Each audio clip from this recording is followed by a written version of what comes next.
아멘. 창세기 17장 1절에서 8절까지입니다. 창세기 17장 1절로 8절까지 같이 있습니다.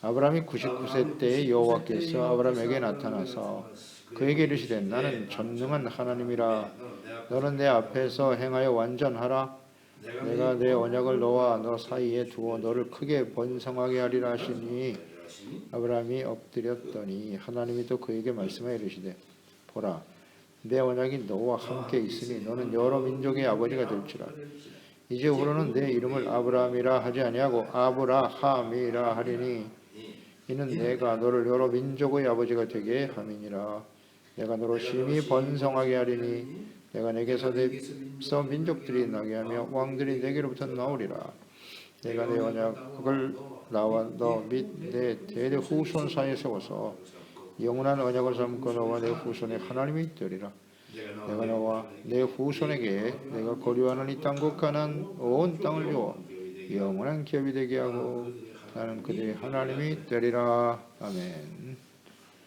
영원한 언약에 대한 확증. 아브라함이 86세에 인간적인 선택과 결정으로 이스마엘을 낳았고 또다시 시간이 흘러갑니다. 99세가 되던 때에 13년의 세월이 지났네요.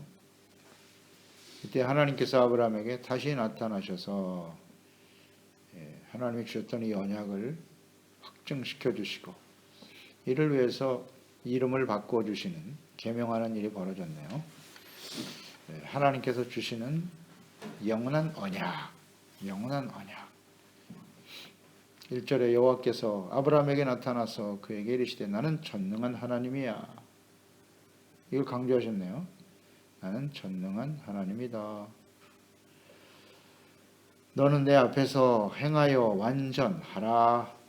행함과 완전을 강조하셨네요. 그러니까 이스마엘이 13세가 되었을 때까지 86세에 이스마엘을 낳고 13년이 흘렀는데 아직도 아들이 없어요. 아직도 99세. 살의 나이는 89세, 90세에 달하죠. 이제 도저히 생물학적으로는 아이를 낳을 수 없는 상태가 되었을 때 하나님이 나타나십니다. 그러면서 하실 말씀이 나는 전능한 하나님이야. 이렇게 말씀하시네요. 전능한 하나님이다. 그러니까 이 기간 동안에 하나님의 약속의 말씀과 현실 사이에서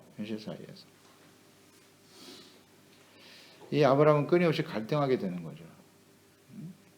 점점 나이는 들어가고 아이를 낳을 수 없는 절망적인 상황이 다가오고 있는데 그런 상황이 되었는데 하나님의 말씀은 어떻게 성취되어질 것인가? 이 하나님의 말씀. 과연 내가 자식을 낳아 그를 통해서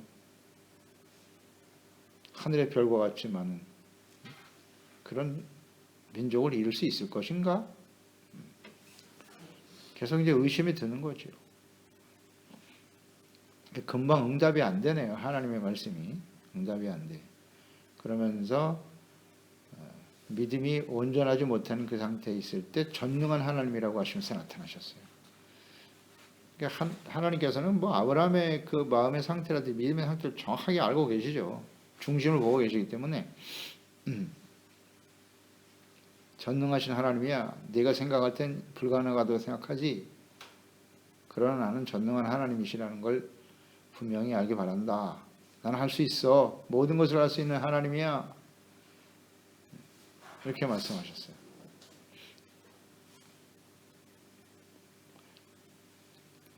그러니까 아브라함이 하나님을 만나서 지금까지 시간을 쭉 묵상해 보면 그가 318명의 군사를 이끌고 나가서 소돔과 고모라에 살고 있던 롯을 건져낸 사건, 그거 말고는 전능하신 하나님에 대한 경험이 있었나요? 없었던 것 같아요. 그래서 전능하신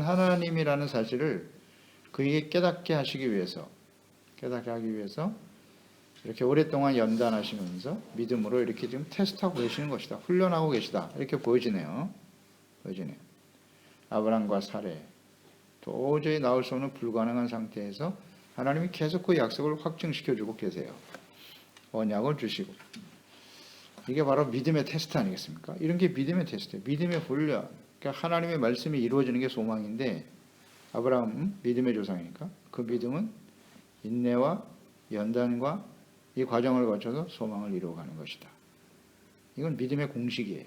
절대적으로. 하나님 언제나 이런 방법으로 이 하나님의 믿음의 사람들을 연단하시고 이끌어가세요. 이건 변하지 않아요. 하나님의 뜻이에요. 믿음, 인내, 연단, 소망. 그래서 하나님이 지켜보시는. 그러니까 믿음은 계속 이렇게 성숙해 가는 겁니다. 인내의 과정을 통해서. 그래서 아브라함이 언약을 이루시는 전능하신 하나님이심을 믿고 계속 인내하고 있는지 하나님이 보신다. 우리도 마찬가지. 금방 이루어 주시면 얼마나 좋아요. 그렇게 안 하시잖아요. 그러니까 이제 금방 하나님의 말씀이 성취되지 않을 때는 뭐 어렵게 생각할 거 없어요. 이거 una prueba, paciencia. 이 연단이에요. 연단. 내가 온전하게 되어야지 순수한 믿음을 갖도록 하기 위한, 온전한 믿음을 갖기 위한 하나님의 뜻이구나. 이렇게 이해하면 되는 거예요. 복잡할 것 없음. 그래서 하나님께서 언약을 확증하시기 전에 아브라함에게 전능한 하나님이야, 할 수 있어, 내가 할 거야 라는 의지를 분명히 보여주시면서 너는 내 앞에서 행하여 완전하라. 이 전능하신 하나님의 역사가 이루어지기 위해서는 내 앞에서 행하여 완전해야 한다라는 전제를 말씀하시네요. 전능하신 하나님의 역사를 보기를 원하니? 그러면 너는 내 앞에서 완전히 행해야 된다. 왜 이 말씀을 강조하셨는가 하니 아브라함은 그 이전에 사례 인간적인 제안을 받아들였잖아요. 그래서 이스마엘을 낳는 실수를 범했고 온전하지 못한 모습을 하나님께 보였습니다. 이에 하나님께서는 이 하나님의 언약을 전능하신 하나님께서 이루실 것임을 하나님 앞에서 완전하게 행하라고 강조하십니다. 저는 개인적으로 묵상을 하면서 지금 100세까지 왔는데요. 99세. 이스마엘을 낳지 않았다면 좀 더 시간이 빨라질 수도 있었다 하는 생각을 하게 돼요. 86세, 75세에서 86, 10년 사이에 연단했던 하나님이 기다리시고 테스트했더니 이스마엘을 낳구나. 그러니까 완전하지 못했다는 거죠. 그래서 다시 또 그때부터 14년 또 연장. 이게 다 테스트거든요. 그런 상황이 다가왔을 때 하나님의 말씀을 듣고 믿고 순종했다면 달라졌을 텐데 좀 빨라질 수도 있었을 것이다. 이렇게 묵상이 되고요. 왜 이 말씀 속에서 너는 내 앞에서 완전하게 행해. 이스마엘과 같은 그런 실수를 하지 말고 온전한 믿음을 보이라는 거예요. 그러니까 이스마엘을 낳는 그 순간 그들의 마음속에는 하나님, 내가 지금 나이가 들었기 때문에 더 이상 아이를 낳을 수가 없어요. 그러니 하갈을 취하여 아이를 갖겠습니다. 이런 생각이잖아요. 그게 완전하지 못하다는 거예요. 내가 전능하신 하나님인데 그 하나님을 믿어야지. 이런 뜻이잖아요. 그래서 이 완전이라고 하는 것은 하나님만의 속성이에요. 하나님만이 완전하세요. 완전한 사람은 이 땅에 없어요. 그런데 행하여 완전하라 라는 말씀을 하셨거든요. 그러니까 아브라함이 보여준 것처럼 사람은 완전할 수 없죠. 다만 완전에 이르도록 힘쓰라 라는 것을 강조하신 거예요. 이전과 같은 실수를 하지 말라는 겁니다. 내가 아들을 줄 거야. 하늘의 별과 같이 많아질 거라고 했잖아. 어떤 상황에서도 흔들리지 말고 온전히 하나님을 믿으라는 거죠. 신명기 18장 13절 너는 내 하나님 여호와 앞에서 완전하라. 하나님이 말씀을 주시고 가나안 땅에 들어가서 마지막으로 이제 모세를 통해서 율법의 말씀과 그동안의 광해 시간들을 쭉 회고하면서 가나안 땅에 들어가서 어떻게 행해야 되는지를 강조하시면서 하신 말씀이에요. 너는 내 하나님 앞에서 완전하라. 하나님 앞에서 이게 중요해요. 여기도 말씀하잖아요. 너는 내 앞에서 행하여 완전하라. 그러니까 하나님 앞에서 살아가는 것이 경건이잖아요. 경건. 늘 하나님 앞에서 생각하고 하나님 앞에서 행동하고 하나님을 인식하라는 겁니다. 하나님 앞에서 완전. 그러니까 하나님을 떠나는 완전은 없어요. 하나님 앞에서 하나님의 도우심, 하나님의 말씀, 하나님의 뜻대로 이렇게 묵상이 되네요. 마태복음 5장 48절이죠. 그러므로 하늘에 계신 너희 아버지의 온전하신과 같이 너희도 온전하라. 아버지가 온전하시니까 그 하나님 앞에서 하나님과 함께 동행하고 하나님의 말씀과 뜻을 받아들여 따르는 이 삶이 완전한 것이구나. 그렇죠? 하나님 앞에서 하나님 아버지가 완전하신 것처럼 이게 굉장히 중요한 것이죠. 그러니까 아브라함이 사례가 그 말을 했을 때 하나님 앞에 섰어야죠. 이게 하나님의 뜻이 맞습니까? 하나님 묻지 않았잖아요. 그러니까 하나님 앞에서의 삶이 대단히 중요하다. 나의 생각과 뜻은 완전하지 못하다. 언제나 그래요. 근데 우리는 종종 이런 오류에 빠지죠. 내가 신앙생활을 얼마 동안에 오래 했고 하나님 말씀을 알고 뭐 내가 목사고 그러니 내가 생각하고 내가 판단하는 건 다 완전해. 아니요. 이 오류에 빠지면 안 돼요. 우리는 완전하지 않아요. 절대. 그거 자체가 교만이에요. 그러니까 우리도 하나님 앞에 살아가는 매일같이 말씀 묵상하고 기도한다고 하는데도 완전하지 못한데 세상에 완전한 게 있을까요? 없어요. 오직 하나님의 말씀만이 완전하다. 이런 것들을 우리 묵상하게 되는 거예요. 그래서 하나님 앞에서 이렇게 완전하게 되어질 때 주시는 언약의 말씀이 이제 2절로 이어지는 거죠. 내가 내 언약을 나와 너 사이에 두어 크게 번성하게 하리라. 그러니까 8절까지 하나님께서 주신 이 언약의 말씀 중에 계속 강조되는 것이 번성이에요. 여러 민족의 아버지가 될 것이고 6절에도 내가 너로 심히 번성하게 할 것이고 이 번성하게 하시리라. 하나님이신 약속이다. 내 자식을 통해서 내 후대가 이렇게 크게 번성할 거라. 이 약속을 다시 한번 주님이 주고 계시는 거예요. 지금 이 말씀은 이 약속은 언약에 대한 약속은 세 번째 확증인가요? 세 번. 12장에 처음 불러서 말씀하셨고 큰 민족을 이룰 것이라고 그 다음에 13장에 나타나셨잖아요. 13장에 나타나셨고 그 다음에 15장에서도 다시 한번 크게 강조하셨고 그러니까 창세기 13장 16절에 내가 내 자손이 땅에 티끌 같게 하리니 사람이 땅에 티끌을 능히 셀 수 있을 텐데 내 자손도 세리라 이런 말씀 주셨죠. 그 다음 두 번째 확증 창세기 15장 5절이죠. 그를 이끌고 밖으로 나가 이르시되 하늘을 우러러 무뼈를 셀 수 있나보라. 또 그에게 이르시되 내 자손이 이와 같으리라. 그런데 전능하신 하나님을 믿지 않고 이스마엘을 낳았네. 16장에 그때 하나님이 다시 나타나신 거잖아요. 이렇게 또 10년의 세월이 흘러온 이후에 내가 너로 언약을 세워 크게 번성할 거야. 17장 이렇게 세 번째 확증시켜 주시죠. 세 번째. 하나님은 이렇게 하시는 분이세요.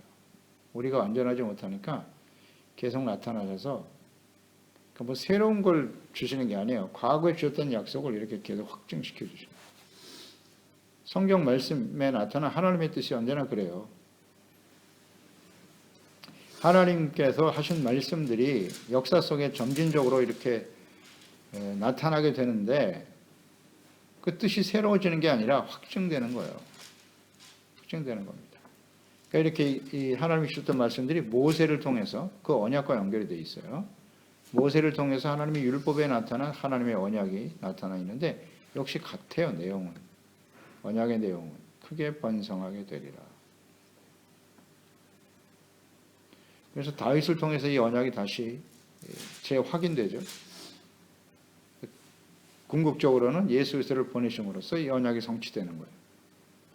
이렇게 연결이 된단 말이에요. 신약 성경, 구약 성경은 하나님의 언약의 과정을 쭉 설명하고 있고 예수 그리스도가 오심으로써 신약의 그 언약이 영원한 언약이 확증되는 거예요.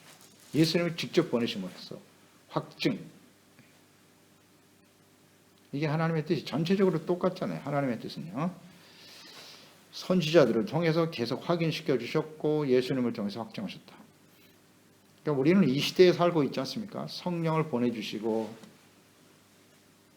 그러니까 하나님의 언약이 영원한 언약이 온전히 이루어진 그런 시대에 우리는 살고 있잖아요. 그러니까 늘 묵상되는 바지만 이 시대에 사는 우리들은 그 이전에 어떤 세대들보다 믿음이 가장 좋아야 돼요. 가장 좋아야 맞는 거예요. 성경 전체가 말씀이 다 이루어지고 이제 예수님의 재림만 남아있지 않습니까? 마지막 심판과. 그러니까 가장 믿음이 좋은 세대예요. 우리가. 사실 그래야 돼요. 그래야 맞습니다. 다 말씀이 성취됐으니까. 성취됐으니까. 어떻습니까? 이 성경 전체를 놓고 한번 보세요. 이게 직접 하나님을 이렇게 만났던 세대들이 있었어요. 아브라함처럼 이삭, 야곱, 하나님의 음성을 막 직접 들었지만 그 이후 사사기 이후에는 말이죠. 선지자를 통해서 말씀하셨고 그러다가 예수님이 이 땅에 오셨고요. 성령이 오셔서 지금 우리를 이끌어 가신다. 이 성경이 완벽하게 기록되어 있는 이 시대. 어떤 시대가 더 믿음이 좋았을까요?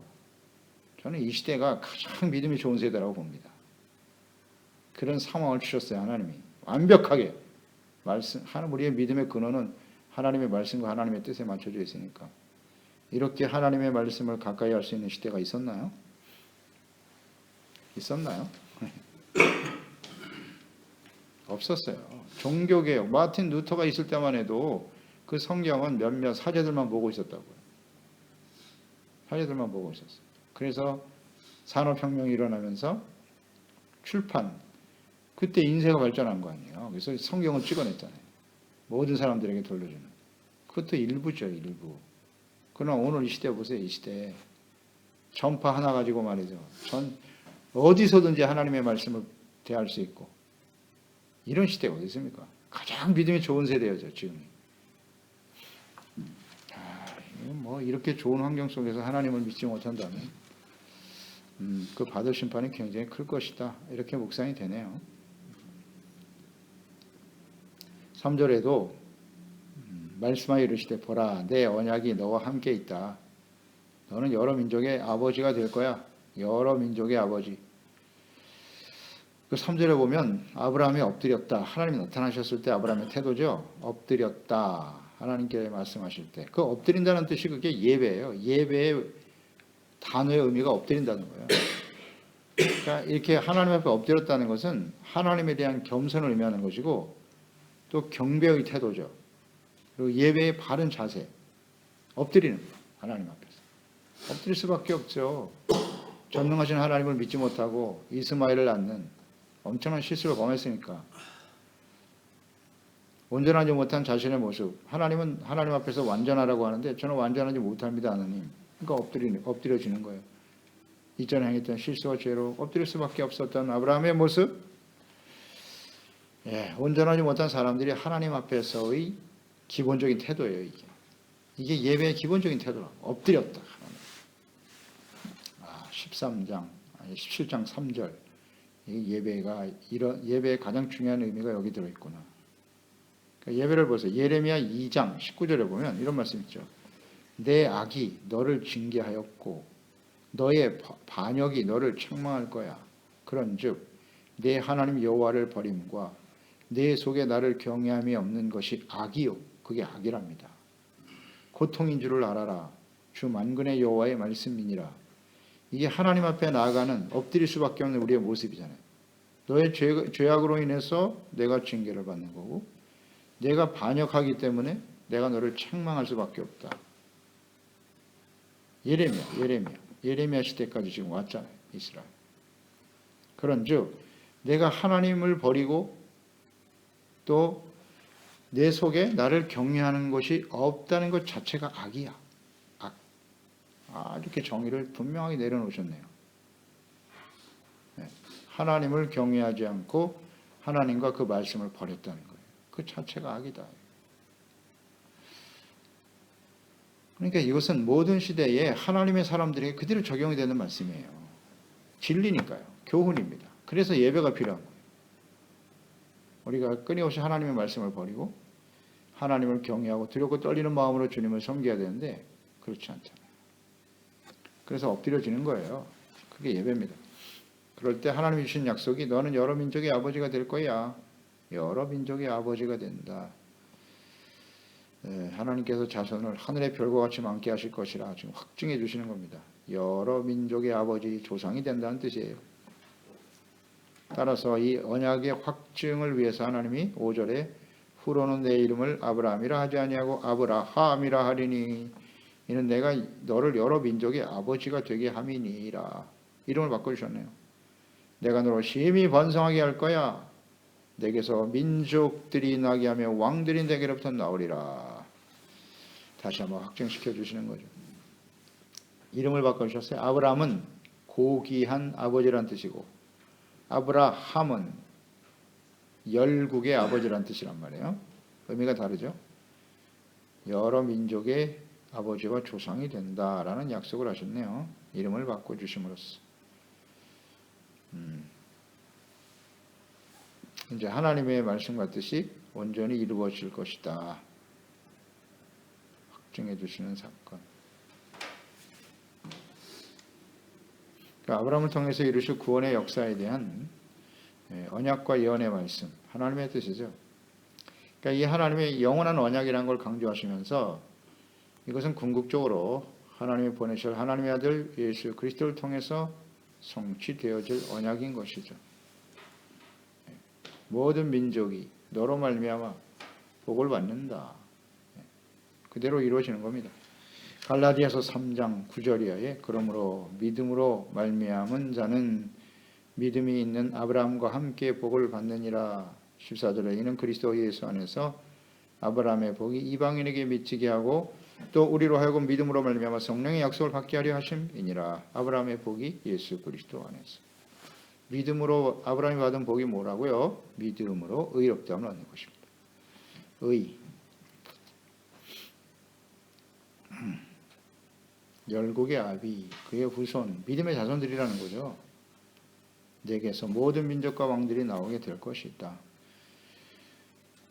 번성이란 말을 주셨는데 이것은 생육 번성하고 땅에 충만하라. 이것이 아담과 하와에게 주신 약속이었고요. 축복이죠. 축복. 그 다음 노아를 통해서 시작될 때 노아와 그의 아들들에게도 동일한 복을 주셨어요. 생육하고 번성하라. 충만하라. 그 다음에 그 언약이 지금 아브라함에게도 다시 주어지는 거예요. 번성하게 하리라. 그렇죠? 그러니까 이 번성이라는 의미를 잘 알아야 돼요. 번성이라는 말 굉장히 좋은 말이죠. 내가 이 땅에서 이걸 자꾸 개인으로 적용을 시킨다고. 내가 이 땅에서 번성하여 내가 들어가면 안 되는데 자손이 번성하고 그들이 다 이 세상에서 잘 되고 재물이 번성하고 이 번성이라는 단어의 의미를 제대로 이해 못하는 것 같아요.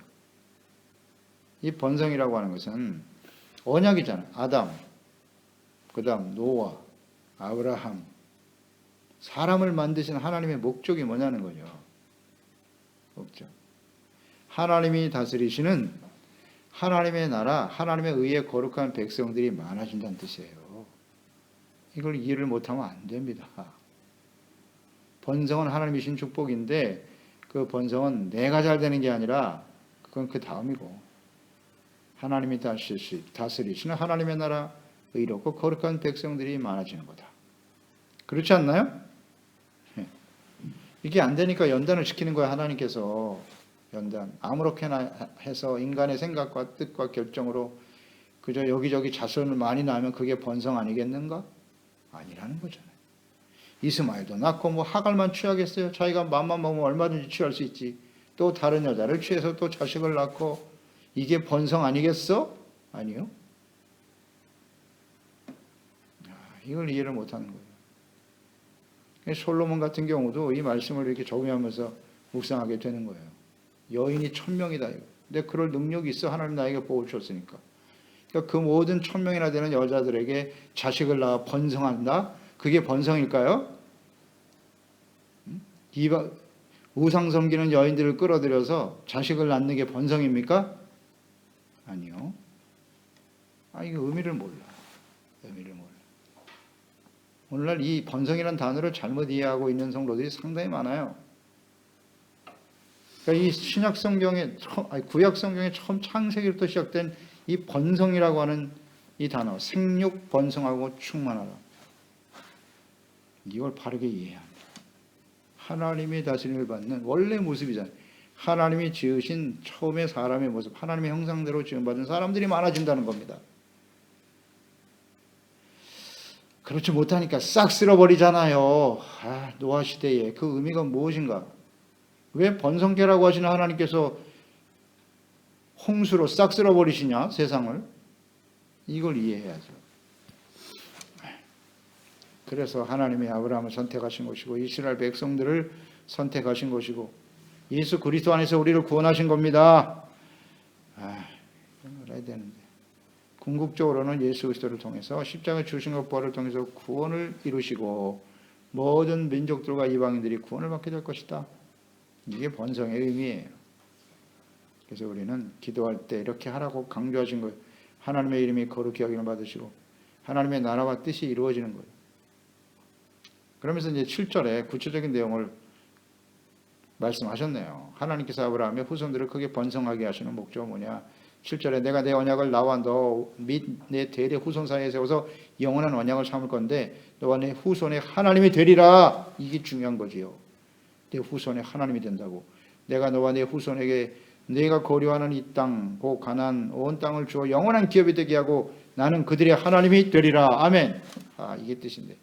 영원한 언약, 영원한 기업, 그 다음에 나는 그들의 하나님이 되리라. 이게 하나님의 뜻이에요. 나는 너의 하나님이 되고 너희는 내 아들 내 거룩한 백성이 되리라. 그래서 요한복음 예수님을 보내신 거잖아요. 1장 12절 13절에 영접하는 자고 그 이름을 믿는 자들에게 하나님의 자녀가 되는 권세를 주셨으니 하나님의 자녀로 만드시는 거예요. 자녀가 번성하는 걸 원하시는 거예요. 요한계시록 21장 6절로 7절. 이 뜻을 모르고 예수님이 마지막 심판하실 때까지 의미를 이해하지 못하는 사람들 다 정리되는 거예요. 심판을 통해서. 하나님의 자녀와 아들이 아닌 사람들은 다 버려지는 거예요. 그래서 6절로 7절 또 내게 말씀하시되 이루었도다 나는 알파와 오메가요 처음과 마지막이라 내가 생명수 샘물을 목마른 자에게 값없이 주리니 이기는 자는 이것들을 상속으로 받으리라. 나는 그의 하나님이 되고 그는 내 아들이 되리라. 아멘. 하나님의 아들이 번성하는 걸 원하시는 거예요. 믿음으로 의롭다함을 얻고 하나님을 경외하고 이러한 삶이 우리의 주어진 인생 속에 이루어지기를 위해서 기도하는 거죠. 말씀입니다. 하나님 아버지 오늘도 주의 말씀을 대합니다. 아브라함에게 지금 세 번째 나타나셔서 창세기 12장에 그를 부르시고 하신 언약이죠. 내가 너로 큰 민족을 이룰 것이고 이름을 창대하게 한다. 모든 민족의 복의 근원이 되게 하시겠다고 하셨어요. 그 의미가 무엇인가? 그 복의 핵심은 믿음으로 의롭다함을 얻는 것이고 하나님의 다스림을 받는 하나님의 나라의 백성들이 많아져야 한다는 뜻이에요. 노아를 통해서 그 아들들을 통해 기대하셨지만 아브라함 시대에 이미 바벨탑 쌓고 부패하잖아요. 그래서 다시 부르셔서 이 언약을 새롭게 하시는 거예요. 그리고 기다리고 10년 동안 연단하시는데 온전하지 못한 이스마엘의 출생 하나님은 또 기다리게 하시는 거죠. 아직 온전하지 못하군. 그래서 99세에 나타나셔서 다시 이 말씀을 언약을 영원한 언약을 확증시켜 주세요. 이름까지 바꿔주시면서 내가 열국의 아버지 하나님의 영원한 언약의 시작이 되게 하시겠다고. 하나님의 뜻이 무엇일까요? 그 언약은 번성케 하시는 약속인데요. 그 번성은 나는 너의 하나님이 되고 너희는 나의 아들들이 되는 겁니다. 하나님의 아들, 이를 위해서 하나님의 아들 예수 그리스도를 보내신 거예요. 영접하는 자는 하나님의 자녀가 되게 하시겠다고 하셨고 예수 그리스도의 복음을 통해서 이 하나님의 자녀들이 더욱더 많아지는 거예요. 번성하는 겁니다. 단순히 그냥 숫자가 늘어나는 것을 의미하는 건 아니잖아요. 그래서 마지막 때에 하나님의 심판을 통해서 알파와 오메가가 되신 하나님이 마지막으로 강조하시는 말씀이 나는 너의 하나님이 되고 너희는 내 아들들이 되리라. 주여 기도합니다. 우리와 우리 소중한 지체와 가족들 자녀들이 진정 거듭날 하나님의 자녀들이 되어서 두렵고 떨림으로 우리의 구원을 온전히 이루고 우리의 삶의 기초를 바르게 세워가는 지혜로운 종들이 되게 하소서. 예수님의 이름으로 기도드리옵나이다.